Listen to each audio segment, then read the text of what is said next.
De volta. Mais 32 repatriados chegaram ao Brasil hoje, resgatados do Oriente Médio, em meio aos conflitos entre Israel e Hamas. Eles vieram de cidades da Cisjordânia e são os primeiros brasileiros que viviam na Palestina a desembarcarem através de missões da FAB. Até agora, quase 1.500 pessoas já deixaram as áreas de guerra com destino ao Brasil. A aeronave da Presidência da República pousou em Brasília por volta das 8h30 da manhã desta quinta-feira. Foram quase 24 horas de viagem desde a saída da Jordânia até a chegada ao Brasil. As 32 pessoas, sendo 30 brasileiros, uma jordaniana e um palestino, estavam em 11 cidades da Cisjordânia e foram levadas até Jericó por veículos alugados pela representação brasileira em Ramallah. De lá, cruzaram a fronteira e embarcaram para o Brasil. Antes de pousar na capital federal, o avião parou no Recife, onde 6 pessoas desembarcaram. De Brasília, a maior parte dos passageiros seguiu para diferentes regiões do país, como São Paulo, Rio de Janeiro e Curitiba. Esse foi o 9º voo de repatriação de brasileiros que estão no Oriente Médio. Ao todo, 1.445 pessoas foram trazidas de volta ao país, a imensa maioria vinda de Israel. Agora, os esforços do governo estão voltados para repatriar os cidadãos que estão na faixa de Gaza, no centro da guerra. Apesar de não morarem na região mais afetada pelos bombardeios israelenses, os brasileiros que vieram da Cisjordânia sentiram na pele as consequências da guerra. A situação é insuportável. Guerra, a gente não tinha liberdade, não tinha onde se movimentar de um lugar para outro, tudo cercado, todas as barreiras. É muito difícil demais, realmente, a nossa vida lá. Finalmente, em solo brasileiro, foram tomados por um sentimento misto, de alívio e preocupação. Graças a Deus, está bem. Fazer o que, né? Deixamos nossos parentes lá, nossos amigos, mas Deus proteja eles, que Deus quiser. Mas também de esperança pelo reencontro. A gente pretende depois voltar, porque temos a família, os nossos filhos também que moram lá, né? Mas se Deus quiser, vai correr tudo bem, né? Que vai melhorar as coisas lá, que vai chegar em acordo, que vai decidir alguma coisa. E a emoção não ficou restrita apenas aos brasileiros que foram repatriados. O capitão médico Gustavo Messias Costa foi responsável pelo primeiro atendimento e por tentar aliviar a ansiedade dos passageiros. E resume o que sentiu na missão. Tudo aquilo que a gente tem como doutrina, que a gente desde muito cedo cria raízes na Força Aérea de que a nossa força está onde o Brasil precisar. Hoje eu me senti um instrumento para que a Força Aérea cumprisse a sua missão, né? Então, para mim, não tem preço. Não vai ter qualquer coisa material no mundo que me traga essa sensação de ver uma criança sorrindo, um idoso chegando e falar que essa terra é maravilhosa para ele, que aqui a gente tem paz, que aqui a gente tem condições de viver com o futuro. Isso não tem preço. Não tem preço mesmo viver num país, a despeito dos nossos problemas, mas livre de um conflito, de uma guerra.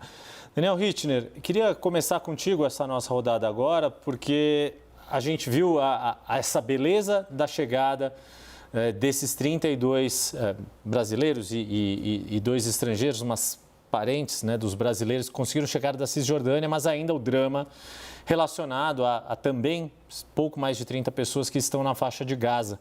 E você tem acompanhado o drama e a dificuldade da diplomacia brasileira para conseguir entender o que está acontecendo e finalmente conseguir a autorização para que esses brasileiros voltem ao Brasil.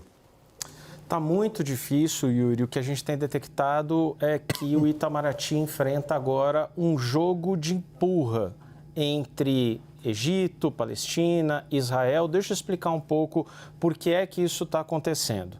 Em contato com as autoridades do Egito, o Itamaraty tem recebido a informação de que brasileiros não fizeram parte das 2 listas iniciais e nem devem fazer parte da lista de amanhã, a 3ª lista, por influência política, por uma determinação do governo israelense. Essa informação, essa versão que tem sido difundida por autoridades egípcias em contato com as autoridades brasileiras, com a diplomacia brasileira. Até me assustou um pouco isso, porque, poxa, a fronteira não é Gaza-Egito ali pela passagem de Rafah, então o que Israel tem a ver com isso? Bom, qual que é a explicação seguindo essa informação, porque a gente tem informações que não batem, tá? Essa versão aponta o seguinte: Israel quer fazer um pente fino nas listas de estrangeiros, de cidadãos com dupla cidadania saindo de Gaza, para ter um controle ali de que nenhum terrorista do Hamas esteja saindo nessa leva. E, obviamente, Israel tem uma capacidade muito grande ali, tácita, porque em algum momento pode, eventualmente, bombardear alguma via ali que permita a evacuação desses cidadãos de Gaza para o Egito. Bom, quando a gente vai ver o que está sendo dito por Israel e o que as próprias autoridades, diplomatas brasileiros estão ouvindo de Israel, a versão é completamente desmentida, porque o Ministério das Relações Exteriores de Israel diz o seguinte: a gente não tem nenhuma influência sobre a elaboração dessas listas e não há absolutamente nenhuma discriminação contra cidadãos brasileiros. Isso eu ouvi do próprio embaixador de Israel em Brasília, Daniel Zonshine, que diz isso está absolutamente fora de cogitação. A Israel não interessa manter os brasileiros em Gaza. Pelo contrário. Bom, diante desse jogo de empurra, o que o Brasil está fazendo? Ministro Mauro Vieira, das Relações Exteriores, conversou agora há pouco com o chanceler do Egito, pediu que ele fizesse gestões diplomáticas. O ministro do Egito se comprometeu a amanhã cedo atuar para que essas gestões aconteçam, então que haja ali uma prioridade para cidadãos brasileiros. Existe uma expectativa no Itamaraty, quem sabe, de que os brasileiros, finalmente, um grupo de 34 brasileiros familiares, possa estar nas listas do fim de semana. São 500 pessoas por dia saindo de Gaza. E os diplomatas brasileiros em Israel, amanhã o ministro Mauro Vieira também deve conversar com o chanceler de Israel, Eli Cohen, também nesse compromisso de Israel de que não vai impedir, muito pelo contrário, tentará ajudar na evacuação dos brasileiros. Fato é que até agora estamos na mesma estaca de 3 dias atrás. Urian, você consegue entender o que está acontecendo, por que esta dificuldade que o Brasil tem encontrado, quando no começo do conflito, quando se começou a ter as mobilizações de repatriação, o Brasil foi muito bem sucedido em repatriar aqueles que estavam em território israelense, agora com esses saindo da Cisjordânia, e aparentemente parecia que também não seria tão difícil conseguir a retirada desses cidadãos de Gaza, e agora esse impasse, esse jogo de empurra que o Daniel Rittner nos relata. Sobre isso, Yuri, eu não consigo pensar exatamente porque eu não conheço as especificidades, né, quem de fato está organizando essas listas. Mas ninguém tem muito claro isso no fundo, né? Nem os critérios e nem quem autoriza de fato. Exato. O que me chamou a atenção nesse primeiro momento foi principalmente em relação aos Estados Unidos, que são ali um país que desde 1978 ajudaram o Egito militarmente com mais de 50 bilhões de dólares e só foram incluídos na lista a partir do segundo dia. Então, sequer para eles prioridade foi dada, né? A gente não sabe exatamente o que foi negociado, além disso, qual tipo de pressão foi feita pelos Estados Unidos para entrarem no segundo dia.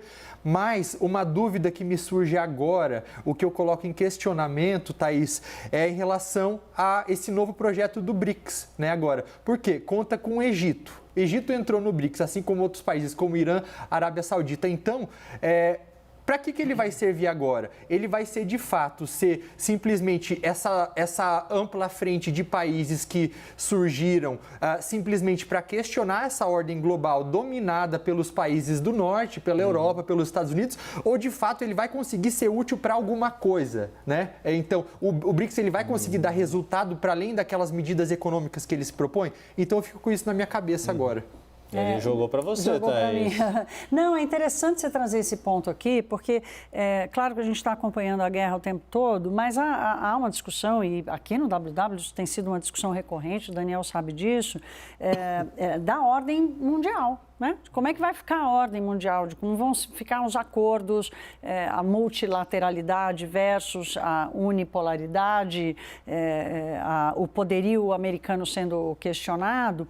E essa união, que é muito recente, né, Oriana, dos países em torno do BRICS, certamente vai criando um outro polo de força que tem uma influência da China muito grande e tal. Agora, assim, talvez seja ingenuidade da minha parte. O Daniel, que tenha conversado com as autoridades, pode dizer se eu estou fazendo papel de bobo aqui, mas eu acho que tem uma confusão tão grande. São milhares de pessoas que estão à espera da saída e certamente deve ter infiltrado lá. Israel tem uma preocupação para não sair tanto gente Israel do quanto o Hamas. Egito tem essa Exatamente, preocupação. né? E que eu acho que eles não estão fazendo distinção, né? A CNN entrevistou o embaixador brasileiro, Alessandro Candeias, que fica na Palestina. Ele falou, não consigo entender o critério, às vezes eu acho que sim, acho que não. Então, Desculpa te interromper, ele chamou atenção, inclusive, para o fato de que nesse grupo de brasileiros, metade são crianças, ou seja, não são então, não é, talvez eu esteja sendo ingênua, mas assim, eu enxergo assim, imagina a necessidade de uma coordenação entre Israel, os não sei quantos países que estão lá, né, de estrangeiros de diversos, dezenas de países que estão lá, mais o Hamas, mais Egito. Então, assim, né, quem é que tem vez na fila? Qual é o poder diplomático, Daniel? São cerca de 7 mil cidadãos estrangeiros ou com dupla cidadania na faixa de Gaza e, obviamente, a imensa maioria deles querendo sair. Aí correu muito nos últimos dias, nas últimas horas, uma suposição de que Israel tinha essa ingerência, estava dizendo quem podia, quem não podia para o Egito. Essa é uma versão que é um pouco difícil parar de pé se a gente observa, por exemplo, na primeira lista de cidadãos que conseguiu ser evacuada de Gaza para o Egito ontem. A gente observa ali a presença de um cidadão, não tinha nenhum árabe, não tinha nenhum americano, não tinha nenhum africano. A única exceção entre os árabes era um cidadão da Jordânia. A Jordânia que no dia anterior havia convocado para Amman, sua capital, o embaixador do país em Israel, o que é um sinal diplomático de tremenda insatisfação. Havia cidadãos da Indonésia. A Indonésia não mantém relações diplomáticas com Israel, não reconhece o Estado de Israel. Então é difícil a gente imaginar alguma ingerência tamanha de Israel nas listas que estão sendo confeccionadas, quando a gente observa a presença de jordanianos, de indonésios. Ora, se Israel fosse tão determinante nessa lista, me parece difícil que houvesse a presença desses nacionais, pelo menos na primeira lista. Sem dúvida. Uriel, queria colocar mais um ponto, depois eu trago mais um assunto aqui para a gente arrematar esse bloco. Que olhando para a lista em si só, eu também fico com um pouco de dúvida, eu não estou conseguindo interpretar, porque aquela primeira lista a gente tinha países como Áustria e República Tcheca que votaram contra aquela resolução da ONU para que tudo parasse. Então fica muito difícil de encontrar realmente algo, qual que é a ordem, né? Como que funciona? Alguma lógica. Exato, está sem lógica. Falando em coisas sem lógica, queria trazer um pouco para a nossa mesa que é uma informação que a gente obteve, que eu usei aqui na abertura do WW, que é o absurdo do crescimento do discurso antissemita. Isso já vinha sendo detectado no mundo como um todo, logo na primeira semana, um crescimento de 1.200% por um monitoramento feito nos Estados Unidos, e agora a CONIB, a Confederação Israelita do Brasil, também chega a essa mesma conclusão, de um crescimento de 1.000% de denúncias de antissemitismo no Brasil. Isso pelas redes sociais de usuários brasileiros escrevendo em português. Alguns casos, não só, a maioria dessas denúncias, obviamente, no mundo das redes sociais, mas alguns casos também no mundo real. E o que a gente aponta, antes de jogar para o Hittner, que tem muito conhecimento para compartilhar conosco sobre o antissemitismo, o quanto é criminoso o antissemitismo, o que a advogada Andrea Weiner, que é diretora da CONIB, me explicou. Desde janeiro, se trata de um crime de preconceito. O crime de preconceito no Brasil se tornou inafiançável e imprescritível. Ou seja, esse tipo de discurso é errado por si só, do ponto de vista moral, mas do ponto de vista legal, ele pode ser processado a qualquer momento. Ou seja, a pessoa que vai lá nas redes achando que está fazendo algo bonito, muito entre aspas, quando está fazendo algo horroroso, tão horroroso quanto aquilo que ele tenta denunciar por meio de um outro crime, está se submetendo a ser processado por um crime hoje, amanhã ou daqui a 10 ou 15 ou 20 ou 30 anos. Daniel, você, enfim, queria te ouvir, a gente conversou antes do programa do quanto esses dados me chamaram a atenção, esse relatório. Não, 1000% é uma 1000%. Para a gente entender, para dar o número em absoluto, no mês de outubro do ano passado, foram 44 denúncias que a Conib levantou e apresentou. Notícias, crimes que chegam até Ministério Público, que chegam até delegacias especializadas para que essas pessoas possam ser investigadas e eventualmente processadas. A gente já está falando de quase 500 casos, 467 desde que a guerra eclodiu. Nesses menos de um mês, ou seja, do dia 7 de outubro até o dia 31 de outubro, já foram muito mais casos de discurso antissemita do que em todo o ano de 2023, de 1º de janeiro até 30 de setembro. Daniel Hittner. Yuri, é absolutamente odioso o que você relatou a partir do levantamento com a Conib, e é só uma das faces do ódio, porque outra face também que cresce no mundo, parece crescer no mundo, é a islamofobia. Quem odeia os muçulmanos hoje ou os palestinos, amanhã pode odiar os judeus ou os israelenses.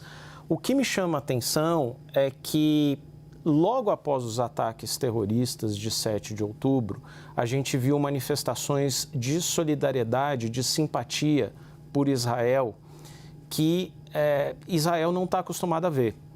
Me chamou especialmente a atenção o portão de Brandemburgo, em Berlim, ter sido empacotado com a bandeira de Israel.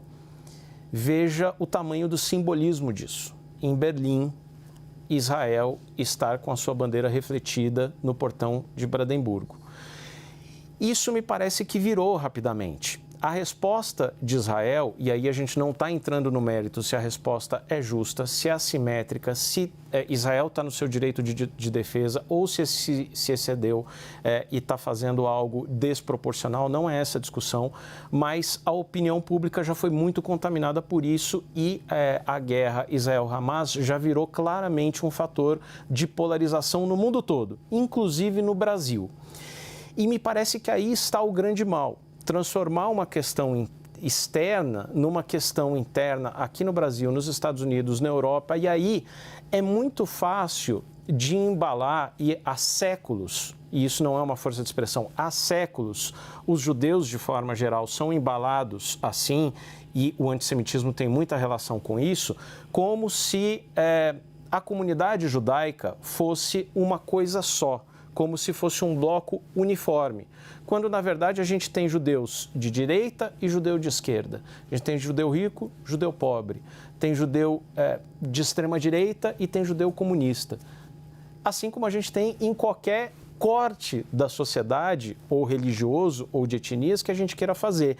Essa visão de Israel como um país ultramilitarizado, um QG de armamentos, adepto de armas marciais, militarizado, um escudo contra o Islã, que protege o Ocidente contra o Islã, isso é nada mais do que um retrato, é uma caricatura, porque Israel também é um país que tem uma das maiores paradas gays do mundo, que tem uma legislação flexível com relação ao aborto, que tem um uso muito avançado de cannabis medicinal, ou seja, Israel não é de direita nem de esquerda. Israel, como todo país do mundo, tem figuras políticas, tem partidos políticos. Hoje é um país governado pela direita, amanhã pode não ser. E essa polarização faz muito mal e também alimenta o antissemitismo, assim como a islamofobia. Sem dúvida alguma, Hittner, para para assinar embaixo de tudo que você colocou e depois abrir aqui para o Urian, para a Thaís, e lembrar também que nenhuma comunidade é sinônimo do governo de plantão ou do Estado desta comunidade. Né? Nenhum brasileiro pode ser representado pelo governo de momento, ou o governo passado, ou o governo futuro, da mesma forma que uma coisa é a comunidade judaica e outra coisa é o governo que está neste momento, são as ações de Estado. Urian. Bom, é algo infeliz, completamente, assim, é você usado da maior tragédia humanitária causada pelo homem que aconteceu na face da história da humanidade para tentar politizar em cima disso. Então, muito trágico. Está acontecendo em diversos países do mundo, também não é só no Brasil. A gente vê nos Estados Unidos também um país que historicamente apoia Israel, tem se mostrado um grande defensor de Israel. Isso mudar. E como que a gente vê isso? Por exemplo, nas próprias universidades, por alguns motivos. Um deles eu vejo como sendo responsável a tecnologia, porque hoje, principalmente essa geração mais jovem, acaba tendo acesso àquelas imagens horríveis da faixa de Gaza também. Às vezes nem são da faixa de Gaza, porque a gente tem observado muita desinformação sendo também. Usado, né, fora do contexto para tirar o apoio de Israel. Isso é algo que o Hamas aprendeu a usar muito bem, aprendeu com o Hezbollah, aprendeu com o governo iraniano. Existe também um outro fator que é essa geração mais jovem, ela também não acompanhou de perto aquela luta contra o terrorismo, porque também não estava viva durante o 11 de setembro. Então, não sentiu de perto como aqueles mais velhos. Isso a gente só falando dos Estados Unidos. Quando volta para a Europa, a gente vê a mesma coisa acontecendo também, mas por conta de outros motivos. Por exemplo, na Alemanha, houve uma mudança demográfica muito grande nos últimos anos.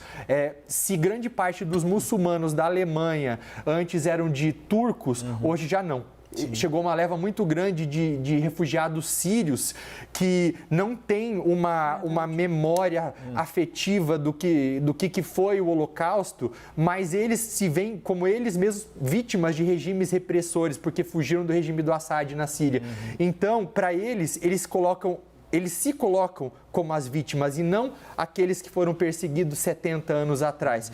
Então, isso tudo faz parte aí dessas mudanças que devem ser combatidas e que é cada vez mais difícil de combater por conta dessas desinformações. Agora, para fazer o advogado do diabo e também, mas jamais justificando o antissemitismo, algumas atitudes de Israel também não colaboram. Como, por exemplo, o embaixador de Israel na ONU usar aquela estrela de Davi na própria ONU. É como se ele fosse com um daqueles pijamas listrados que eram usados nos campos de concentração dos judeus.